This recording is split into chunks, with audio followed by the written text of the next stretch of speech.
Aujourd'hui, notre volonté est d'amener les artisans à prendre conscience de tout ce qu'ils pratiquent déjà en matière de RSE dans leur entreprise. Alors, nous avons développé une démarche qui s'appelle Artisan engagé, artisan responsable, qui permet à l'artisan d'aller s'auto-évaluer, qui permet de prendre conscience de ce qu'est réellement la RSE, qui lui permet aussi de travailler sur les 4 axes que nous avons déterminés pour eux, qui sont la qualité des travaux et savoir communiquer sur la qualité des travaux en direction de leurs clients, qui sont le chef d'entreprise, employeur, artisan responsable, donc gérer le quotidien, gérer l'aspect humain de l'entreprise, savoir fidéliser,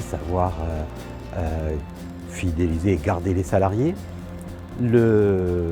l'ancrage territorial, puisque l'artisan, sa zone de chalandise se situe autour de son entreprise. Donc c'est vraiment être ancré et être un acteur économique du territoire. Et le 4e axe qui est le respect de l'environnement, la gestion des déchets, voilà, c'est les matériaux, l'utilisation de matériaux locaux qui peuvent être issus de circuits courts. Voilà. Les outils qui ont été développés, l'artisan va les trouver sur ce site internet spécifique donc à la démarche RSE.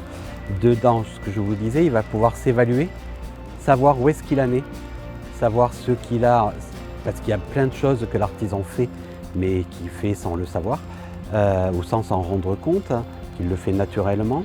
Ensuite, derrière, il peut y avoir des choses qui vont être mises en place, soit par le biais d'échanges avec ses collègues, dans le but de travailler sur les bonnes pratiques.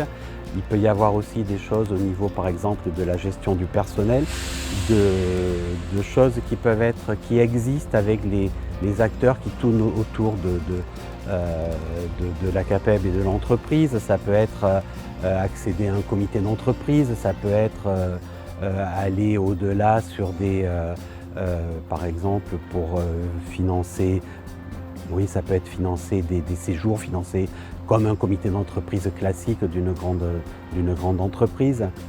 Au niveau de la qualité des travaux, c'est apprendre à communiquer en direction de ses clients, parce que ça, l'artisan a beaucoup de mal. Alors c'est des choses basiques, ça peut être faire des photos des chantiers, faire des photos avant, pendant, après, pour pouvoir aussi être argumenté au niveau des dossiers de qualification. Voilà, arriver à démontrer leur savoir-faire.